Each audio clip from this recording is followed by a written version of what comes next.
श्रीरामचंद्रम शरणं प्रपद्ये श्रीरामदूतं शरणं प्रपद्ये। सबसे पहले सावरकुंडला में जो आरोग्य यज्ञ चल रहा है उसमें इस अमूल्य सेवा का जिन्होंने लाभ लिया, ले रहे हैं, आगे भी जिसको जरूरत हो वो लाभ लें, इन सभी मरीजों को मैं प्रणाम करता हूं। उसके बाद वहां के कर्मचारी गण जो सद्भाव से सेवा कर रहे हैं, इन सेवा करने वालों को मैं मेरी स्मृति में ले रहा हूं। और एक छोटे से गांव में इतनी पीड़ाओं के निष्णात इलाज करने वाले इस गांव में जहाँ सुविधा नहीं, वहाँ आकर के जो डॉक्टर्स सेवा दे रहे हैं, इनको भी मैं याद करता हूँ। और लल्लूभाई शेठ की चेतना को नमन करता हूँ। विद्या गुरु फाउंडेशन के हमारे आदरणीय मुरब्बी बोरी सागर बापा, उसको मैं याद करूँ। वो अपनी उम्र और तबीयत के कारण यहाँ नहीं आ पाए और इन सबसे प्रेरणा लेकर के सेवा यज्ञ में निरत इस ट्रस्ट के प्रधान सेवक परम स्नेही हरीश भाई, एमनी पूरी टीम और एक नई टीम जो आपने खड़ी की है, जिसकी हम सब ने दर्शन भी किया, नमन भी किया, इन सब को भी मैं बहुत साधुवाद देता हूं। इस सात्विक समारंभ में अपना समय देकर जो हमारे समाज के विविध क्षेत्र के आदरणीय महानुभाव आए हैं, इस हॉस्पिटल का दूर खड़े खड़े दर्शन करने वाला एक दृष्टा के नाते और एक साक्षी के नाते मैं भी आपका सम्मान कर रहा हूं कि आप आए, आपका स्वागत। और इतनी बड़ी संख्या में आप सब यहाँ आए हैं, बहुत बहुत धन्यवाद। अब मुझे कहा कि सत्य, प्रेम और करुणा विषय कुछ कहना है। मैं आपसे पूछूं कि सत्य कहने का विषय है कि जीने का विषय है? सत्य तो जीने का विषय है। प्रेम बोलने का विषय है कि हर एक के हृदय में हम प्रेम का दान करें, उसी का विषय है। और करुणा क्यों हम बोल करके उसका अवमूल्यन करें? करुणा भी करके दिखानी पड़ती है। फिर भी भाषा का सहारा लेना पड़ता है, शब्द का आश्रय लेना पड़ता है। इसीलिए मैंने करीब 65 इयर्स से मैं व्यासपीठ लेकर के गुरु कृपा से, हनुमंत कृपा से, आप सबके सद्भाव से दुनिया में घूम रहा हूं। मैंने जो मानस का निचोड़ निकाला आखिरी सार मेरे लिए, और फिर मैं बांटता रहता हूं, वो है सत्य, प्रेम और करुणा। रामायण का आरंभ सत्य है, मध्य प्रेम है, और जाकी कृपा लवलेशते मतिमंद तुलसीदास हूं, जिसका अंतिम पड़ाव करुणा है। मैं कथाओं में कहता हूं, मैं आपको उपदेश इसके बारे में करने नहीं आया हूं, कुछ संवाद करने के लिए, कुछ मिनटों के लिए मैं ऐसा समझ रहा हूं और कोशिश कर रहा हूं कि सत्य मेरे लिए हो, दूसरा सत्य बोले, निभाए न निभाए, सोचे, उसके बारे में हम चिंता नहीं करनी चाहिए। सत्य मेरे लिए हो, ये संकल्प होना चाहिए। और प्रेम एक दूसरे के लिए हो, परस्पर हो, और करुणा सबके लिए हो।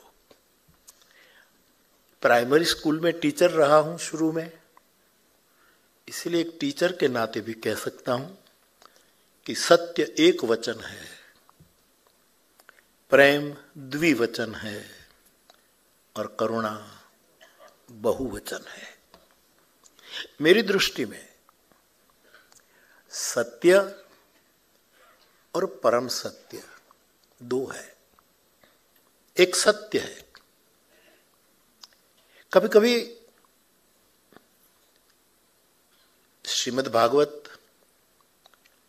किस सत्य की वंदना करता है? सत्य तो सर्वोपरि है ही, लेकिन इससे भी ऊपर है जिसका नाम है परम सत्य। भागवतकार कहते हैं सत्यम परम धीमहि। मैं इस परम सत्य का ध्यान करता हूं। तो सत्य और परम सत्य में फर्क क्या है? कुछ भेद रेखा है, पतली सी एक भेद रेखा है। परम सत्य का निर्वहन करने के लिए हमें सत्य छोड़ना पड़े तो छोड़ना चाहिए।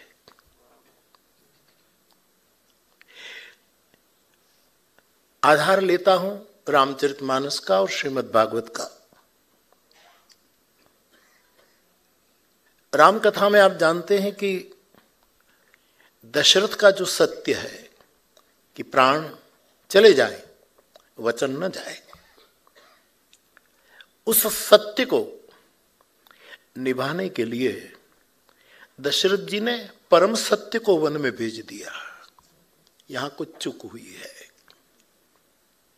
मेरा सत्य, आप जानते हैं साहित्य में मेरा सत्य, मेरा सत्य, मम सत्यम, मम सत्यम, उसको युद्ध का पर्याय माना है।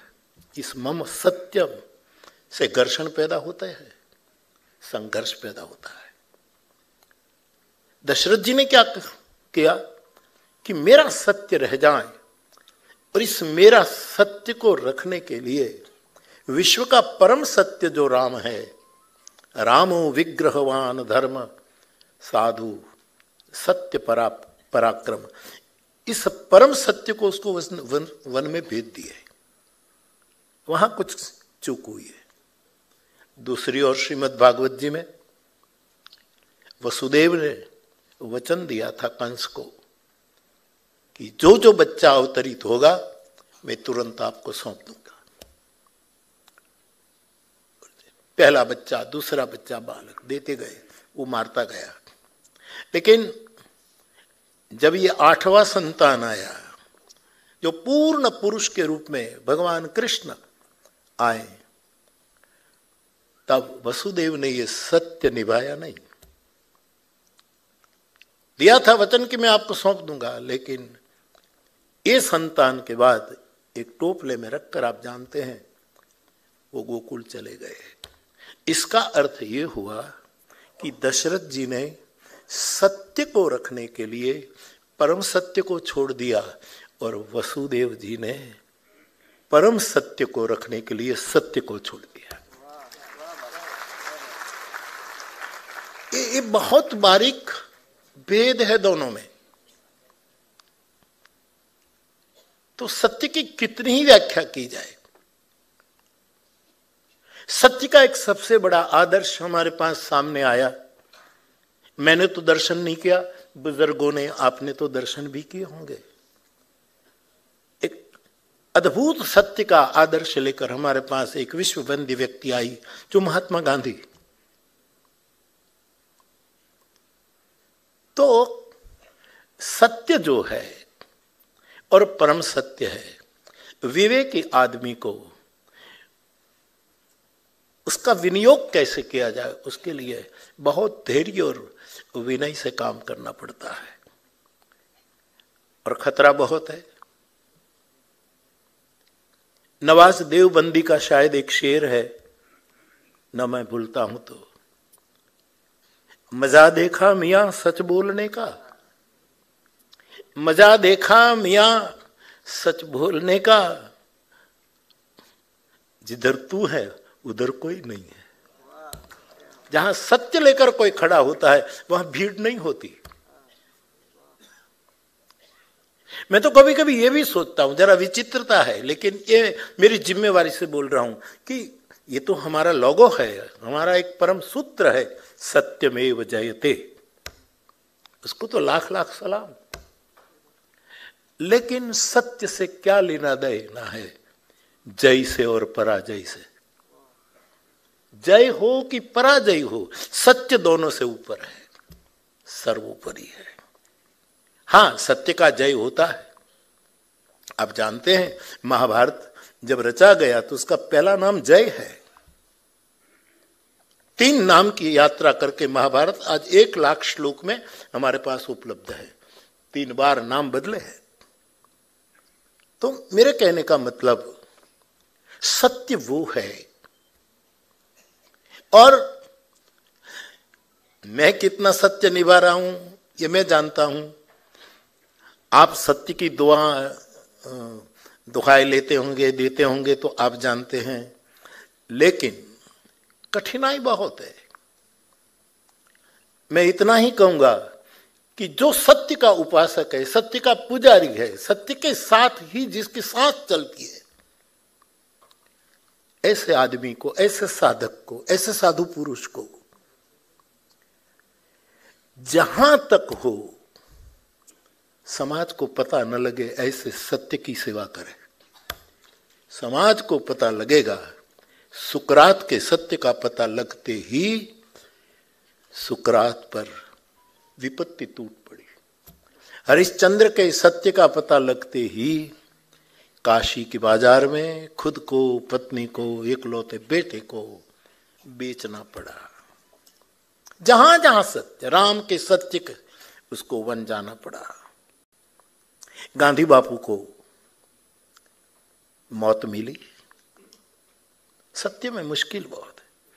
तो यदि हमें सत्य का उपासक होना है, या तो प्रेम का उपासक होना है, या तो करुणा का उपासक होना है, तो जितना लोगों के पास ये बात न जाए उसका बुद्धिपूर्वक प्रयास करना चाहिए। हमको अच्छा लगता है कोई कहे सत्यवादी है तो अच्छा लगेगा, लेकिन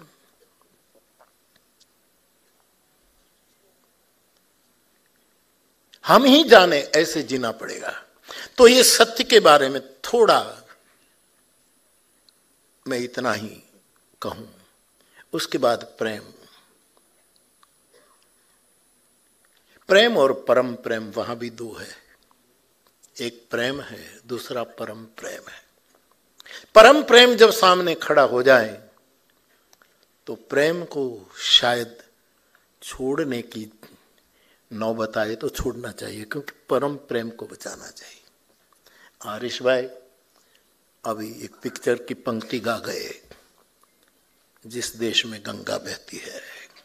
अच्छा लिखते भी है, अच्छा गाते भी है, और कुशल व्यवस्थापक है। बहुत सुचारू रूप से आयोजन कर लेते, उसकी मुझे खुशी है।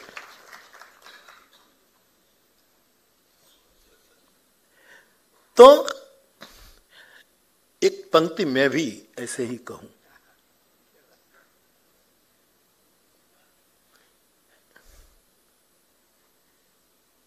वो पंक्ति है, बदनाम न होने देंगे तुम्हें, तेरा नाम भी मैंने छोड़ दिया।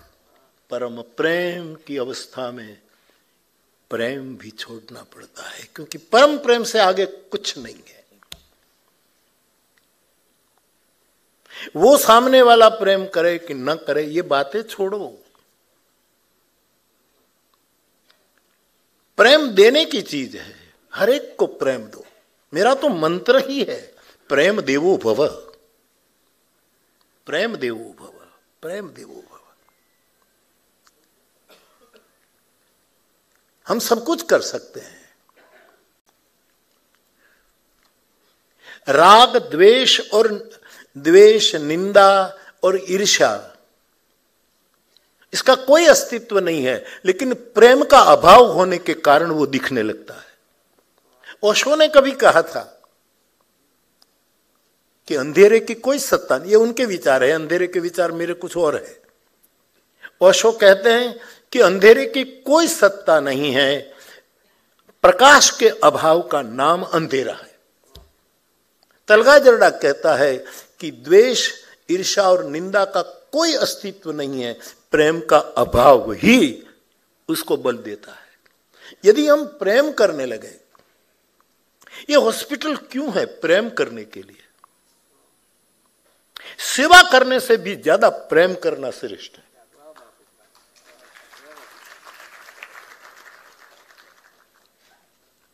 सेवा, हर एक सेवा संवेदना प्रकट नहीं कर सकती, प्रेम सदैव संवेदना प्रकट करता है। जहां प्रेम वहां समय। मैं इस कथा में भी एक कल ही शायद कह रहा था कि एक छोटा सा बालक एक खिलौने की दुकान पर जाता है, छोटा सा पर्स है और एक गुड़िया, एक ढिंगली खरीदना चाहता है। वो दुकानदार का जो मालिक था वो तो नहीं, उसका कर्मचारी वहां बैठा था जो बेचता था। बालक ने कहा कि ये जो ढिंगली है, गुड़िया है, मुझे लेनी, खरीदनी है। 6-7 साल का बालक। उसने कहा कि बच्चा क्या करोगे? बोले मेरी बहन भगवान के पास गई है, मुझे ढिंगली वहां भेजनी है। बेटा, तेरी बहन भगवान के पास गई है, मतलब कि 3 दिन पहले उसकी मृत्यु हो गई है। ओ नादान बालक, ये ढिंगली मुझे भेजनी है। तो अपना पर्स खोले, लेकिन ढिंगली की जो कीमत है, इतने पैसे उसके पर्स में नहीं थे। और वो बेचारा बहुत संवेदनशील हो गया जो बैठा था, लेकिन वो मालिक नहीं था कि ऐसे दे। ये बच्चा पर्स खोले, रुपया देखे, फिर बंद करे, फिर खोले। उसके पीछे एक धनी आदमी खड़ा था, उसने ये दृश्य देखा। उसका हृदय में संवेदना का जन्म होता है। उसने बालक को पूछा कि ये ढिंगली तुझे भेजनी है तेरी बहन के लिए, और तेरा बहन भगवान के पास गई, किसके हाथ भेजोगे? बोले मेरी माँ के हाथ। मतलब कि मेरी माँ अस्पताल में है और डॉक्टरों ने कहा है और कोई नहीं है, बहन चली गई, माँ है, मैं हूं, और डॉक्टर ने कहा ये बचे भी न बचे भी।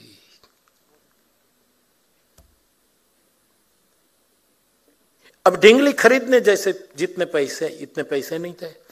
ये बालक कुछ बातें कर रहा, इसमें बालक न देख पाए ऐसे इस धनपति ने उसके पर्स में पैसे डाल दिए और कहा कि ले लो। ये पैसे देते देते इस धनपति को पता लगा कि 3 दिन पहले अखबार में पढ़ा था कि एक ट्रक ने एक लेडी को और उसकी एक बेटी को ठोकर मार दी। इस पे बेटी उसी स्थान पर मृत्यु, इसकी मृत्यु और मां जन्म मृत्यु के बीच झूल रही है और ये बालक बच गया है। मैं ये कहानी तो यहां पूरी हो गई। मैं कहता हूं धन से भी संवेदना प्रकट हो सकती है। कभी कभी हम सोचते हैं कि जहां बहुत धन इकट्ठा हो गया वहां संवेदना शून्यता आ जाती, हो सकता है। लेकिन जिस तरह सावरकुंडला की अस्पताल के प्रति आपका सद्भाव बह रहा है, आपकी संवेदना बह रही है, इससे लगता है कि संवेदना रुपयों से भी प्रकट हो सकती है। संवेदना एक कर्मचारी के हृदय में भी प्रकट हो सकती है। संवेदना एक नादान बच्चे के संवेदना ज्ञान से भी प्रकट हो सकती है। मैं बहुत बोला हूं कि जिस देश में वेद हो और संवेदना न हो तो हमने क्या पाया? संवेदनशीलता। ये प्रेम से आती है। सेवा करनी ही चाहिए। लेकिन मैंने कहा ना कि दूर खड़ा खड़ा मैं दृष्टा हूं इस अस्पताल का। मैं हर एक से एक प्रमाणिक डिस्टेंस रखे हुए खड़ा हूं। ये मेरा क्रम है, नियम है। साक्षी हूं, पक्का साक्षी हूं।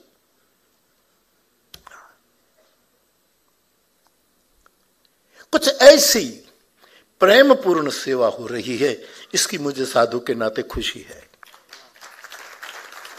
मैं कभी कभी अचानक भी जाता हूं, ऐसे ही वहां की स्वच्छता, वहां के कर्मचारियों का सेवा के लिए प्रेम भाव, वो मैं देखता हूं। मेरे भाई बहन, तो प्रेम मध्य है। मैं कहता हूं सत्य शिव की दाईं आंख है, करुणा शिव की बाईं आंख है, लेकिन प्रेम एक त्रिलोचन का तीसरा नेत्र है। प्रेम एक ऐसी आंख है कि आदमी को सदैव निष्काम कर देती है, अपनी कामनाओं से मुक्त कर देती है, अपनी लालसाओं से मुक्त कर देती है। तो प्रेम देवता जो है इनमें भी किसी किसी में प्रेम होता है, किसी किसी में परम प्रेम होता है। तीसरी बात, करुणा। ये तो सार्वभौम है। और परम करुणा जन्मे तब करुणा छोड़ने का, उस जो धर्म संकट आए तो करुणा छोड़नी चाहिए। परम करुणा को बचाने के लिए गांधी ने किया था। वो बकरी का और गाय का बछड़ा बीमार है, गांधी में करुणा है, अहिंसा है। और वो इतना पीड़ित था, गांधी बापू ने कहा कि उसको कोई ऐसी दवा दे करके वो मर जाए, ऐसा कर दो। गांधी ने करुणा छोड़ करके परम करुणा का जतन कर लिया था, उस समय उसको बचा लिया था। तो बाप करुणा और परम करुणा में भी विवेक से हमें निर्णय करना पड़ता है।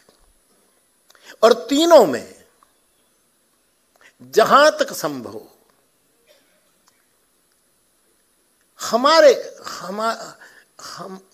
हृदय में ही रखे। यद्यपि मैं जानता हूं सत्य छिपा नहीं रहेगा, प्रेम छिपा नहीं रहेगा, करुणा अपना स्वरूप प्रकट कर ही दे, फिर भी हमारी तकलीफ क्या है कि हम सत्य बोल रहे, जी रहे, हम प्रेम दे रहे, या तो करुणा को सार्वभौम बना रहे, उसकी दूसरों को खबर होनी चाहिए।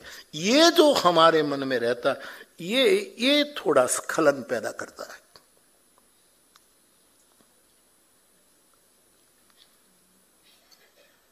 इरादा छोड़िए अपनी हदों से आगे जाने का। एक शेर सुनिएगा।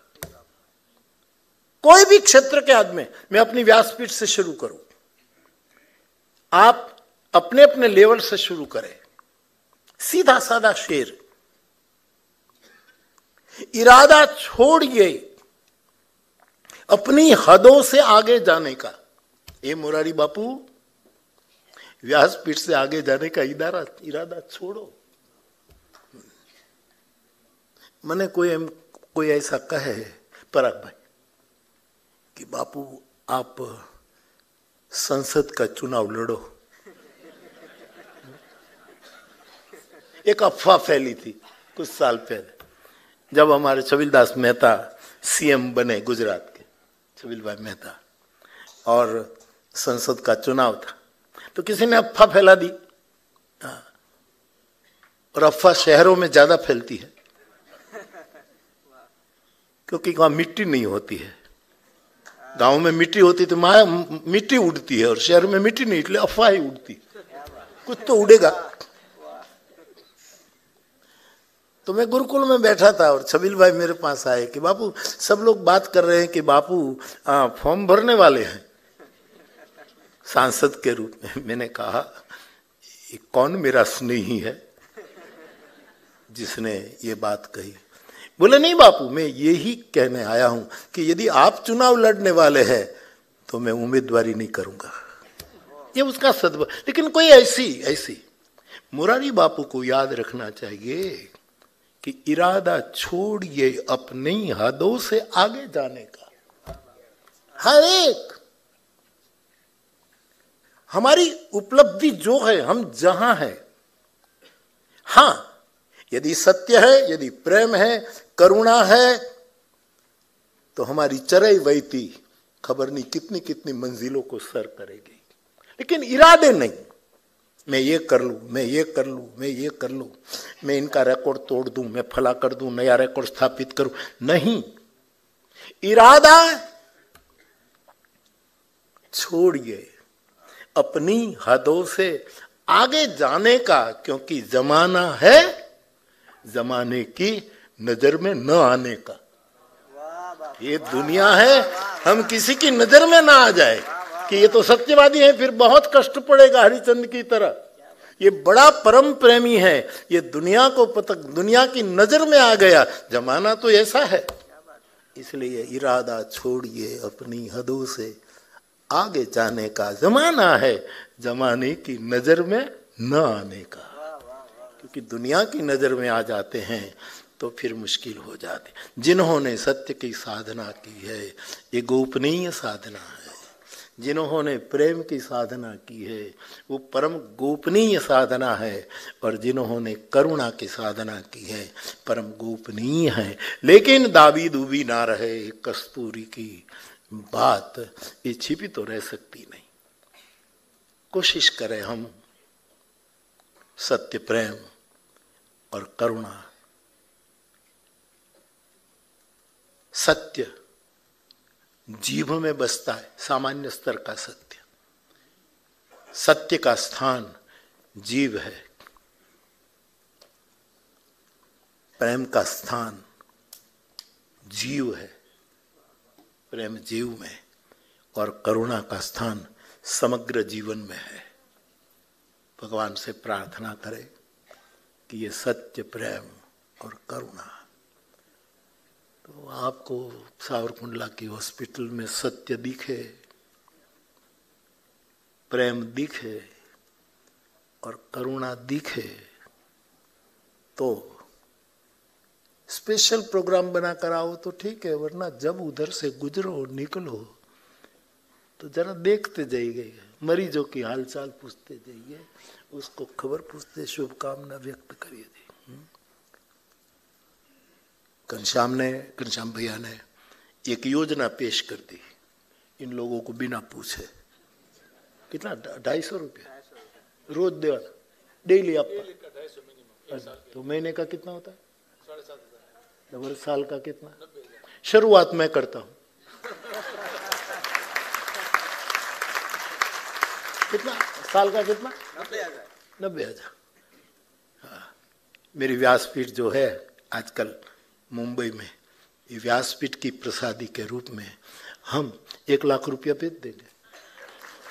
ये मैं दे करके आपको परेशान करना नहीं चाहता हूँ, हाँ, कि बापू ने शुरू किया, क्योंकि हम साधु है ना साहब। मैं राम जी मंदिर में पूजा करता था छोटा, तो गांव में भगवान का दीपावली का अन्नकूट हो तो गांव वाले इकट्ठा करते हैं ना सब कि अन्नकूट। हमें पुजारी को तो केवल तुलसी दल डालना होता है, इससे अतिरिक्त। लेकिन पुजारी साधु तुलसी दल न डाले तो भगवान भूखा रहता है। आप सब इतना सद्भाव रख रहे हैं। सावर कुंडला की इस करुणा से भरी सत्य को कितनी भी मजबूरियां पैदा हो तो भी पकड़े रखकर और प्रेम से ये जो कुछ सेवा हो रही है इसके प्रति आप जो सद्भाव व्यक्त कर रहे हैं उसका मैं स्वागत करता हूँ। बाकी मैं कोई अपील करने नहीं आया और मैंने बोला इसलिए आपको देना है ऐसा भी कोई बात नहीं है। आ उघराना नहीं सभा नहीं, उघराना नहीं सभा नहीं। अक्षय पात्र की मेरी एक बिलग व्याख्या है। अक्षय पात्र की व्याख्या महाभारत से लेकर ये इस्कॉन वालों ने भी अक्षय पात्र संस्था खोली है, वहां तक लो आप। तो अक्षय पात्र का अर्थ होता है इसमें से कोई चीज खूटे ना, कम ना हो, कभी पूरा ना हो, निकलता ही रहे। लेकिन मैंने तलगा जड़ा ने अक्षय पात्र की व्याख्या थोड़ी मरोड़ी है मेरे लिए। अक्षय पात्र वो है जिसमें कुछ खूटे ना, और अक्षय पात्र वो है कि जिसमें कुछ टके भी ना। आया और दिया, आया और दिया, आया और दिया। ये जो अस्पताल है, मैं उसकी कोई प्रशंसा करने के, विज्ञापन करने के लिए यहां नहीं खड़ा हूं। मैंने मेरी जुबान राम के लिए समर्पित कर दी है। राम कृष्ण शिव के गुणगान के लिए मैंने दे दी है और कोई कारण नहीं है कि मैं कुछ कहूं। लेकिन मैं थोड़ा साक्षी हूं। हर वर्ष वहां तो ये तो मैंने तुलसी दल डाला है, ये तो घनश्याम भाई को विचार आया और उसने कह दिया तो हमारा परिचित है। ये हमारी हर बात मानता है तो मैं भी थोड़ी उसकी बात मानूं। सब्जी भाई तो जब भी कुछ देना चाहे तो सभा के मध्य में कहता है बापू फिगर आप बोलो, आप बोलो क्या लिखूं चेक में। मैंने कहा भाई नहीं नहीं नहीं, आप कहो भी बदघट मैं करूंगा। तो ये तो केवल एक तुलसी पत्र है, बाकी आपको कोई बाध्यता नहीं, ऐसे ही आप सेवा कर रहे हैं। वो जो 21 लाख अभी कहा ने, जिस भाई ने कहा ना कि हम 2 पाछा भाई के बेटे और जो थे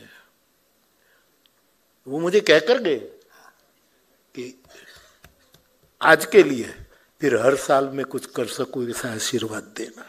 तो यहां मांगना कहां पड़े, कहां मांगना पड़े, बस सेवा हो रही है, आप उसका दर्शन भी करें। मैं थोड़ा साक्षी हूं, मुझे उसकी खुशी है और कुछ न कहते हुए राम सत्य है, कृष्ण प्रेम है, शिव करुणा है। ये 3 को हम हमारे हृदय मंदिर में प्रतिष्ठित करें और नित्य पुजारी बन करके उसकी पूजा करें। हमारे जीवन में एक तसल्ली, एक डकार, एक आनंद प्रकट होगा। और कुछ न कहते हुए इस समारंभ के लिए मैं मेरी प्रसन्नता व्यक्त करता हुआ आप सभी को, ये हॉल तो कथा करवा जो से अच्छा हॉल है यार, अच्छा हॉल है, अच्छा है। लेकिन मैं कथा नहीं करूंगा क्योंकि कथा में बैठे बैठे करता हूँ, खड़े खड़े नहीं करता हूँ। तो आप सब आए, बहुत अच्छा लगा आपसे इस नाते, राम के नाते, प्रेम के नाते, करुणा के नाते मिलना। सभी को मेरा प्रणाम। जय सिया राम।